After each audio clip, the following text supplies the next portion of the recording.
రాజన్న సిరిసిల్ల జిల్లా రుద్రంగి మండలంలోని రైతుల వ్యవసాయానికి నాణ్యమైన విద్యుత్ అందకపోవడంతో వరినారు ఎండిపోతుందని రైతులు ఆవేదన వ్యక్తం చేశారు.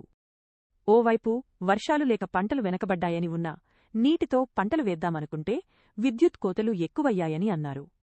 ఇష్టానుసారంగా కరెంటు కట్ చేయడంతో నీరు అందక వరినారు ఎండిపోతుందని అన్నారు.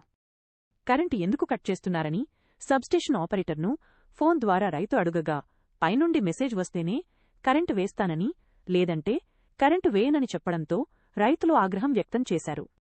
మా రైతులు అంటే ఎందుకు ఇంత చిన్న చూపు అంటూ ఫోన్లోనే రైతు ఆగ్రహం వ్యక్తం చేశారు. 24 గంటల అందాల్సిన కరెంట్ కనీసం 6 గంటలు కూడా సరిగ్గా రావడం లేదని అన్నారు. వరినారుతో పాటు దుక్కులు కూడా నీరులేక ఎండుతున్నాయని అన్నారు. అధికారులు స్పందించి నాణ్యమైన విద్యుత్ అందించాలని కోరారు. రుద్రంగి విద్యుత్ శాఖ ఏఈ శ్రీనివాస్ను వివరణ కోరగా రైతులకు నాణ్యమైన విద్యుత్ అందించడానికే సబ్స్టేషన్లో పనులు నడుస్తున్నాయని, నూతన ట్రాన్స్ఫార్మర్ ఏర్పాటు చేస్తున్నామని తెలిపారు. పట్టించుకునే నాదుడు లేకుండా కరువైపోయాడు. ఇవాళ కరెంట్ అధికారులకు ఫోన్ చేసి అడిగితే కరెంట్ ఎప్పుడు వస్తుందో మాకే తెలియదు, మాకు పైన నుండి మెసేజ్ లేదనడం, లేకపోతే మీరు ఎమ్మెల్యే దగ్గరికి పోతారా, ఎస్సీ ఆఫీస్కి పోతారా, డిఈ ఆఫీస్కి పోతారా అని చెప్పి రైతులనే వారి మీదకే ఉల్టా మాట్లాడుకుని చేయడం. ఎందుకంటే ఈసారి తీవ్రమైనటువంటి ఎలినో ప్రభావం దృష్ట్యా వర్షాలు లేకపోవడం, మళ్ళీ ఇక్కడ చెర్లలో కూడా కాళేశ్వరం జలాలు లేక భూగర్భ జలాలు అడుగంటుకు పోయినాయి.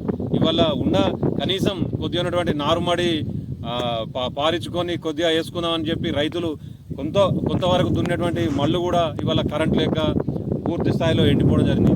ఇవాళ ఈ ప్రభుత్వం అధికారులు కానీ ప్రభుత్వ యంత్రాంగం కూడా స్పందించి రైతన్నలకు నాణ్యటువంటి విద్యుత్ని అందించాలని ప్రభుత్వాన్ని కోరుతా ఉన్నాం. ఇవాళ డేలో కూడా అసలు 6 గంటలు కూడా రావడం లేదు.